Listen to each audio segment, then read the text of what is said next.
Oh, salut, bienvenue sur la chaîne Old American Roads. Dans une précédente vidéo, vous avez vu que j'avais reçu des pièces pour la Camaro. J'ai décidé de vous faire un épisode mécanique et électricité pour vous montrer le montage de ces pièces. J'ai bossé sur la voiture pendant 2 jours à peu près, enfin même sur 3 après-midi, et je me suis filmé pendant ce temps-là. Et là donc je vous fais un petit montage de tout ça avec une jolie voix off. Enfin, je vais essayer. J'espère que ça vous plaira. Si ça vous plaît, on fera d'autres épisodes dans le genre. Allez, c'est parti les amis. Bon, j'avais dit que je le mettais où ça? Là.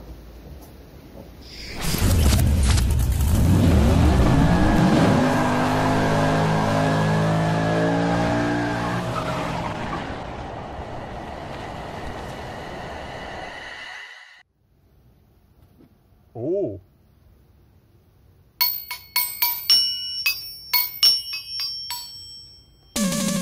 J'avais bricolé la Camaro.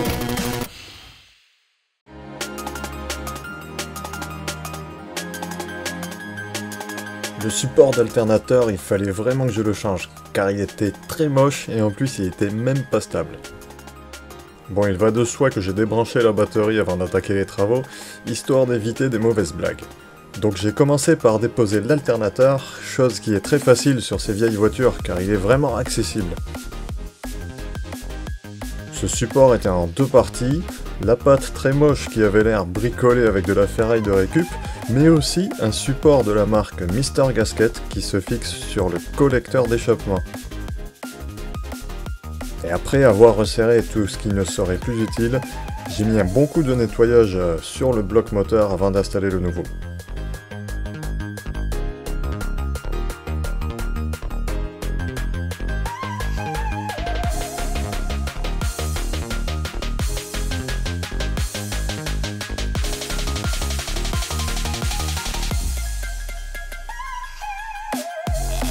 Le kit de chez Summit que j'ai acheté s'installe facilement, il y a 2 supports et une biellette réglable qui les relie.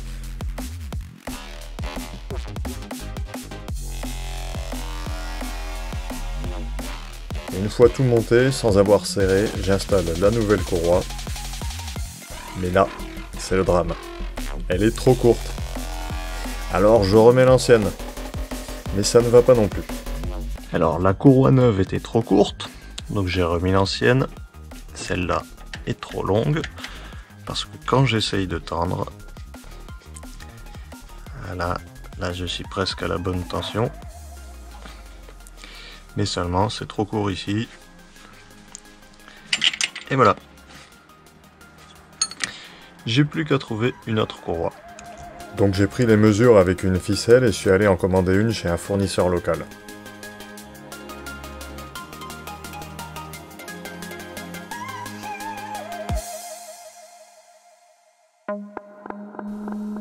Et en attendant, je me suis penché sur le câblage des optiques avant. Comme je m'en doutais quand j'ai vu les fils scotchés, ils ne se sont même pas embêtés à souder. Je ne pouvais pas laisser ça comme ça. Ah, les Américains. Surtout que le fil vient de là-bas et il va ici. Bon, on refait tout ça. C'est quand même pas compliqué de faire un point de soudure. On apprend ça en cours de techno au collège. Bon, je m'emmerde pas à trouver les bonnes couleurs parce que je vais modifier ça en RS un jour ou l'autre. Mais il fallait au moins souder tout ça et mettre ça au propre.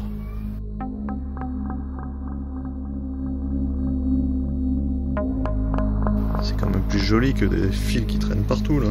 J'ai refait le faisceau, ressoudé tout comme il faut, des 2 côtés, passé propre, tout est caché là-dedans. Tout est là. Nouveau câble. Ça va être bien.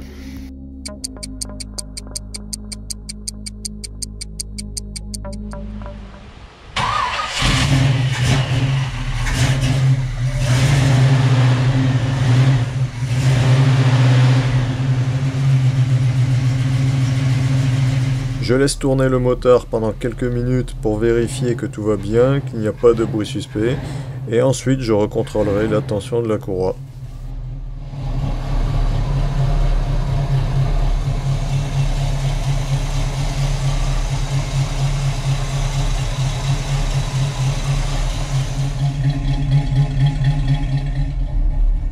ça charge bien.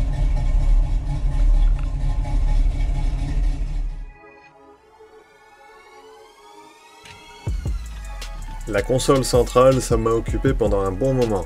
J'ai commencé par virer l'ancien bloc de manomètre fixé sous le tableau de bord, laissant apparaître un amas de fils électriques. Il y avait un petit peu de boulot en perspective.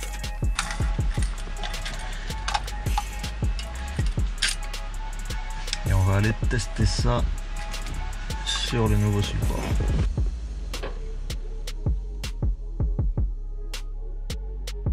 Et là, petit moment de réflexion pour savoir comment m'y prendre pour installer tout ça sur la voiture. Mais à mon avis, il faut d'abord que j'installe la console. Et après je pourrais mettre ça en passant les fils derrière bien sûr.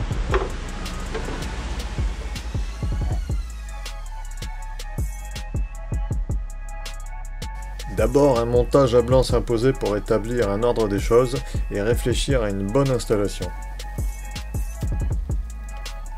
Dans un premier temps, le plus important était de fixer la console en commençant par enlever l'ancien soufflet. Ensuite, je devais m'assurer de la bonne position de la console, compliqué de trouver les emplacements avec cette grosse moquette. Troisième, quatrième. La console a été réparée par endroits. J'ai dû refabriquer une patte parce qu'il m'en manque une et en plus il y a un bout qui est cassé. Donc bon, dans quelques années j'y offrirai une belle console toute neuve, mais en attendant on adapte. Voilà, ça c'est en place. J'ai mis au fond un cache de levier de vitesse que j'avais d'une autre voiture parce que sinon on voyait tout le mécanisme, en fait ça faisait dégueulasse. En fait il existe une sorte de plaque qui circule comme ça, il faudrait que je l'achète. En attendant j'ai mis ça. Et voilà, il ne me reste plus qu'à fixer ça et rajouter les manos au fond. Je devrais redémonter tout ça pour fixer la plaque qui se fixe par dessous et après je remets tout. Et une fois la console fixée, il m'a fallu redémonter la partie supérieure pour installer le support des manomètres. C'est un travail assez fastidieux quand même, faut être patient. Là ça doit faire 2 heures que j'y suis. Sur la vidéo on s'en rend pas compte, mais la console j'ai dû l'enlever 6 fois de la voiture pour en faire des retouches à des endroits, regarder comment ça va.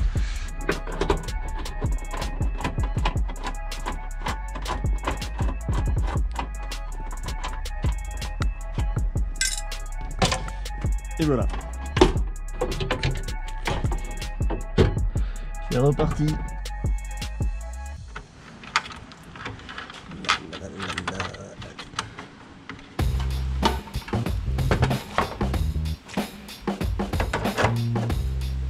Je pouvais maintenant passer à la partie électrique. J'ai mis un bon coup de propre sur le faisceau et j'ai installé tout ça. Voilà, j'ai mis en place. Bon là il en manque un. J'ai commandé un 4e en fait qui sera un compte-tours parce que j'ai pas encore le compte-tours sur la voiture. En fait quand je mettrai la console ici type origine, il y aura la jauge d'essence qui sera ici à la place d'être sur le tableau de bord, et sur le tableau de bord il y aura le compte-tours. Mais en attendant je vais le mettre ici. J'ai réussi à en trouver un de cette taille sur eBay. Donc ben, je l'attends, je le mettrai après, c'est pas grave, c'est assez vite installé. En attendant, il y aura un petit trou pour voir ce qu'il y a derrière.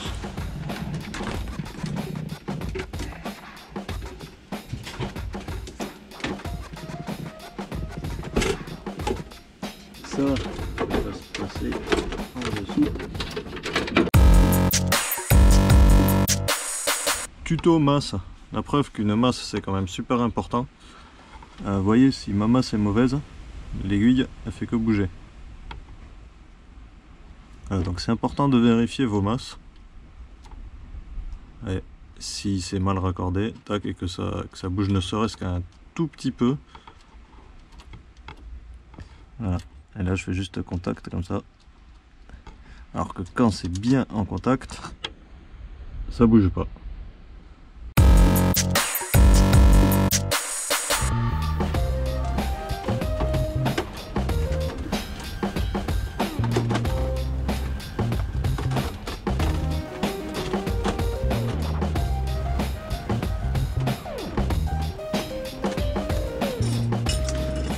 blague, j'ai pas les mêmes vis partout. Il va falloir que je trouve des vis, des jolies vis identiques.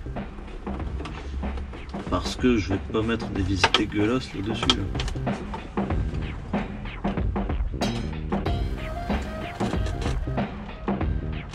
Voilà. C'est quand même autre chose. Bon, voilà, il me restera plus qu'à rajouter le 4e contour. On verra ça au prochain épisode. Et à trouver des belles vis pour ici. 4 vis identiques qui seront jolies. Et après, je rangerai tout ça là-bas. Je verrai si j'arrive à trouver à quoi correspondent les 2 fils qui pendouillent, les 3 fils qui pendouillent, les 4 fils qui... Non, 3 fils qui pendouillent. Et faire un joli faisceau. Mais en attendant, je vais rebrancher la sonde de température du moteur. Faire passer ça par la baie moteur. Faire une jolie pastille. Et ça sera pas mal. On va regarder ce que ça donne dans le noir. Aziz, éteins la lumière. Waouh. Alors le petit détail que je trouve fabuleux, cet espace là que je savais pas trop à quoi ça servait. Donc ça sert pour les boucles de ceinture quand on veut les ranger pour que ça fasse propre. Hop, on met là. C'est pas mal, non? Comme ça elles sont bien rangées. Par contre, du coup, tu peux plus ouvrir ça. Ou alors, il doit y avoir une technique. Ou alors, c'est parce que les Américains sont tellement gros. Si tu agrandis ça, tu as un bide énorme. Tu remets ça là. Et voilà, et ça passe. Et tu peux ouvrir. Allez, voilà les amis, ce petit épisode mécanique travail sur la Camaro arrive à sa fin. J'espère que ça vous aura plu.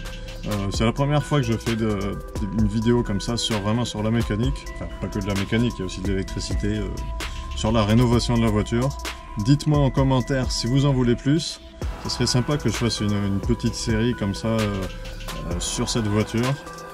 Et, ah, j'ai oublié de vous montrer. Vous n'avez pas vu, mais j'ai changé ça aussi. Je vous avais dit, je voulais le remplacer parce qu'il était dégueulasse. Il était tout jaune comme ça là, c'est moche. En plus c'était pas très bien branché, donc du coup ça avait chauffé. Et donc voilà, maintenant il est chromé, il est tout beau, tout neuf. C'est mieux quand même, hein. Allez, à la prochaine. N'oubliez pas de vous abonner, de laisser un commentaire et de partager les vidéos. On se retrouve très bientôt, je vous montrerai ce que j'ai fait en plus. J'ai encore quelques pièces à monter, je dois en recevoir, notamment le compte-tour. Donc suite au prochain épisode. Bye les amis!